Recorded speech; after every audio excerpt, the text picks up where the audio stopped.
اور اس وقت تک کرنا پڑتا ہے. کبھی یہ ہوتا ہے کہ کیفیت آپ نے لکھا پتہ چلا وہ اس طرح سے نہیں ہے جو آپ کرنا چاہ رہے ہیں, تو اگر وہ کیفیت اسٹرانگ ہے تو آپ کے اندر رہتا ہے جب تک وہ اظہار نہ کر پائے.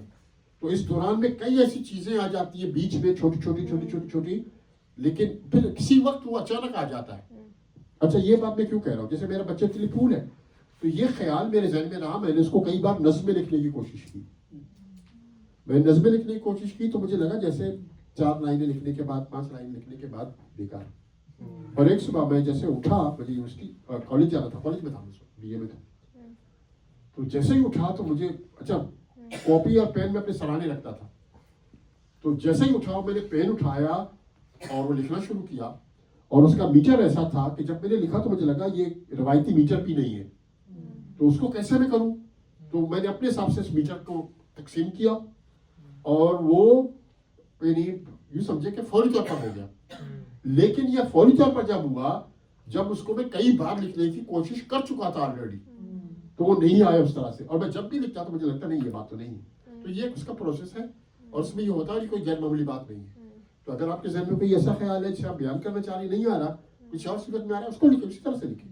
لیکن اگر کوئی خاص خیال ہے وہ آ جائے کسی وقت, اگر وہ اسٹرانگ ہے, ضائع نہیں جائے گا وہ. You had a question about that? دانش صاحب سب سے پہلے تو آپ کا بہت بہت شکریہ. میرا سوال یہ تھا کہ آپ نے بات کیا کہ ایک سمودائے تھا جس کا اتنا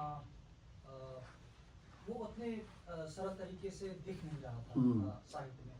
تو میرا یہ سوال ہے کہ ساہتیہ کا لکش کیا ہونا چاہیے, یا پھر میں اسے اس طرح سے پیش کروں کہ ساہتیہ کا سبجیکٹ جو ہے وہ کیا ہونا چاہیے ایک اچھے ساہتیہ کے لیے. کیا ساہتیہ کا مقصد یہ ہوتا ہے کہ آپ اس طبقے کی بات کریں جس کو اپنی جگہ نہیں ملی ہے ساہتیہ میں, اور اس طرح سے ہم اپنا بلکہ جو ہے وہ گیز ایک طریقے سے جو نظریہ ہے وہ بدلتے رہیں, فوکس بدلتے رہیں, یا پھر اس کا کوئی ایک اور بڑا یا پھر کوئی اور ایک لکش ہے ساہتیہ کا, چاہے وہ کویتا ہو, نظم ہو, یا کسی اور طریقے میں. نہیں, ساہتیہ کا جو ہے ہمارے ذہن میں یہی ہے ابھی تک کہ یہ جو تخلیق کیا جاتا ہے ساہتیہ کا جسے کہہ رہے ہیں وہ سب کے لیے ہے. میرا خیال ہے وہ سب کے لیے کبھی بھی نہیں رہا اور کبھی نہیں ہوتا. اصل بات یہ ہے کہ وہ سب کے لیے ہوتا یہ کہ ہم جب کلاسک پڑھتے ہیں نا تو ہمیں لگتا ہے کہ یہ تو سب کے لیے لکھا گیا ہے. لیکن اب جو لٹریری تھیوری اور کلچرل تھیوری کے جو مباحث آئے ہیں اس میں پتہ چلا کہ وہ سب کے لیے نہیں ہے. مثلاً کئی ایسے ٹیکسٹ ہیں جن کے بارے میں کہا جاتا تھا کہ بھائی یہ سب کے لیے ہے, لیکن اب جو خواتین یعنی جو فیمنسٹ ہیں انہوں نے دریافت کیا کہ بھائی یہ تو بہت زیادہ میل شاونسٹک رویے کے ساتھ لکھے ہوئے ٹیکسٹ ہیں. تو یہ کہ کوئی متن کوئی ٹیکسٹ یا ساتھ یہ سب کے لیے ہوگا, میرا خیال ہے ایسا نہیں ہے, سب کے لیے ہوتا ہی نہیں ہے. اور اب کے تو بہت زیادہ کلیئر ہو گیا, اس لیے کہ اتنے لٹریری تھیوری اور کلچرل تھیوری میں اتنے مباحث ہیں کہ ہم جان لیتے ہیں کہ کون سا ٹیکسٹ جو ہے اپنے اندر کیا لیے ہوئے جو ہم ساہتیہ کے نام پر پیش کر رہے ہیں. تو اچھا اب اس کے بعد یہ فیصلہ آتا ہے کہ آپ کہاں کھڑے ہیں, آپ کس کے لیے لکھنا چاہتے ہیں. تو یہ پھر آپ کی ترجیح ہے. تو کیا آپ مسئلہ یہ کہ آپ کچھ بھی لکھیں گے وہ کسی نہ کسی کلاس کے لیے, کسی نہ کسی طبقے کے لیے, کسی نہ کسی گروپ کے حمایت میں جائے گا, اور کسی نہ کسی گروپ کے کسی نہ کسی, چاہے وہ جنڈر کی بنیاد پر ہو, چاہے وہ نسل کی بنیاد پر ہو, چاہے وہ کلاس کی بنیاد پر, طبقات کی, اکنومی, وہ کسی نہ کسی کے فیور میں اور کسی نہ کسی کے اگینسٹ جائے گا. تو لہٰذا لکھنے والے کے لیے کانشیسلی یہ جاننا ضروری ہے کہ وہ کس کے لیے لکھ رہا ہے.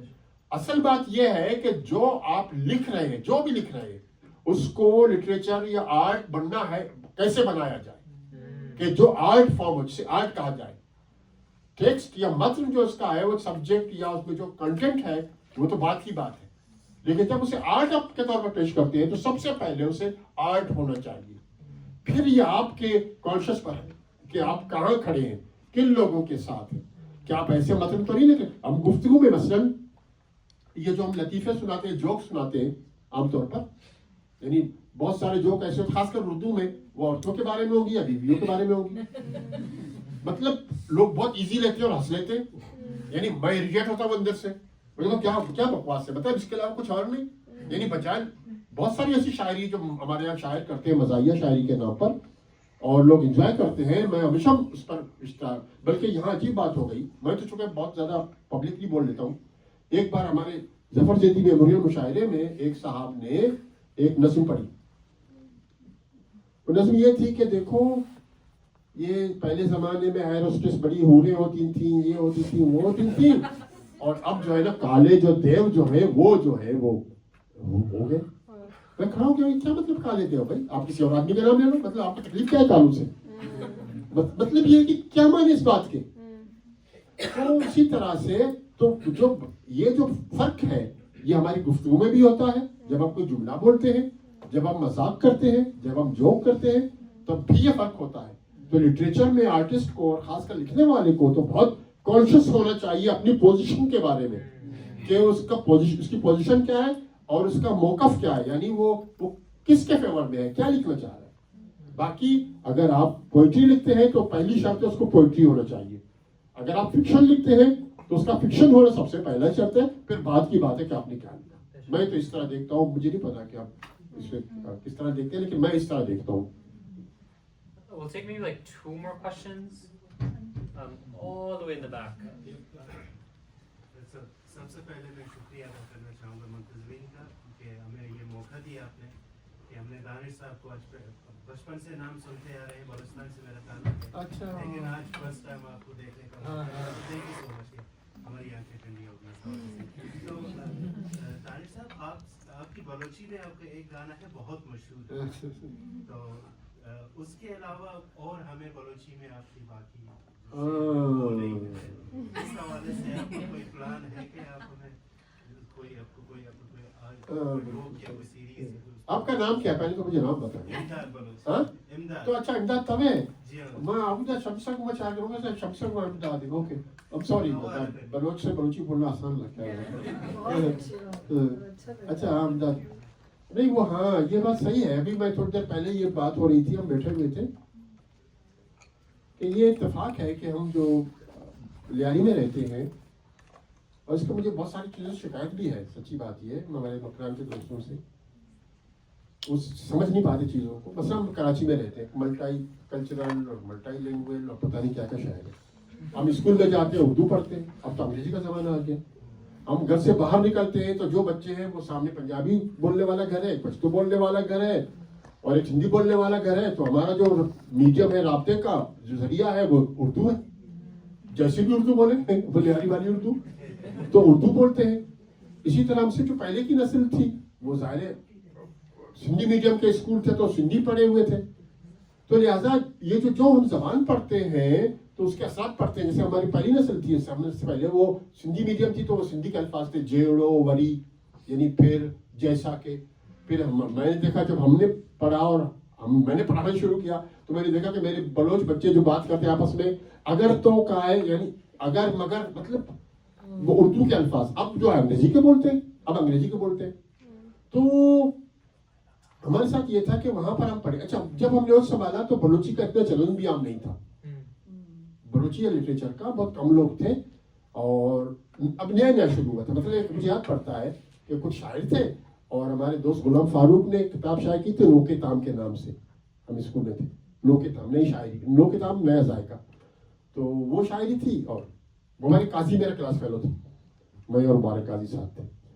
تو مبارک نے ظاہر نیا ہی تھا, جوان تھا, لکھ رہا تھا, تو یہ اتنا زیادہ چلن نہیں تھا. تو ہم لوگ چونکہ اردو پڑھتے رہے, اردو بولتے رہے. پھر لٹریچر کریٹ کرنے کے لیے جیسے بلوچستان مکران میں مثال کے طور پر, وہاں آپ جب کسی ہوا چلے گی تو آپ اس ہوا کا ذکر بلوچی میں کرو گے. آپ کھجور, موسم, سمندر, مچھلیوں کے نام, کشتی سے جڑے ہوئے سارے سامان, وہ سب. اب لیاری والا کہاں سے لائے گا؟ یعنی جو زبان جو کلچرل بیک گراؤنڈ کے ساتھ آپ تک پہنچتا ہے وہ لیاری والوں کے پاس اس تک نہیں پہنچتا. لیکن اس کے باوجود میں سمجھتا ہوں یہ بڑی بات ہے کہ لیاری اور گولی مار میں رہتے ہوئے بہت سارے لوگوں نے شاعری کی. تو ہم نے بھی جب اردو میڈیم میں پڑھ کے سنبھالا تو ظاہر اردو ادب اور سارا یہ سب تھا. جب ہم BSO کے پالیٹکس میں گئے تو پھر باقی نہیں, اب تھوڑا سا ہونا چاہیے, لیکن وہ اس کی آسانیاں تھی نہیں.